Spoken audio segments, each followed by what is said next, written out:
Akkam jirtu appilikeeshinii ajaa'ibaa qabadhee isinii dhufeera har'a.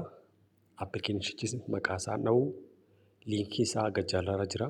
Liinkii kanaan seentanii faamilii ta'uu dandeenya. Appilikeeshiniin kun waggaa tokkoffaa isaatii erga dhufe yeroo darbe anniversarii kabajne.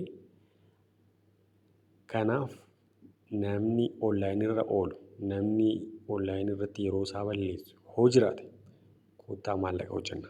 Koottaa maallaqa hojjechaa jirra. Kuni tartiiba maallaqootaan kana dura baasedha. Doolara 611, doolara 56, doolara 116, doolara 27, doolara 76.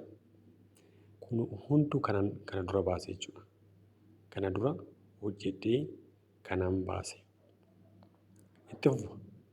Ammas hojjechaa jirra. Appilikeeshiniin kun erga dhufe waggaa tokko keessatti turtii waggaa tokko keessatti kana doolara hojjedheera. Rabbi isaaf haa galatu. Ammas hojjechaa jirra. Ammas immoo onlaayinirra ooluun keessan hin oolle. Koottaa waliin hojjennaa. Appilikeeshiniin bareedni kan yeroo gabaabaa keessatti maallaqa ittiin hojjetan ni jira. Wal gargaarraa, waliin hojjennaa. Koottaa isin jedha. Kana maaltu namaa kenna? Dhiiroo. Eenyu namaa kenna? Doolara 50, doolara 10 eenyu namaa kenna? Doolara 8, doolara 10. Namni namaa kennu jira? Hin jiru. Garuu onlaayinirra ooluun keenya ooleera. Hin oolle. Koottaa akka hin hojjenna.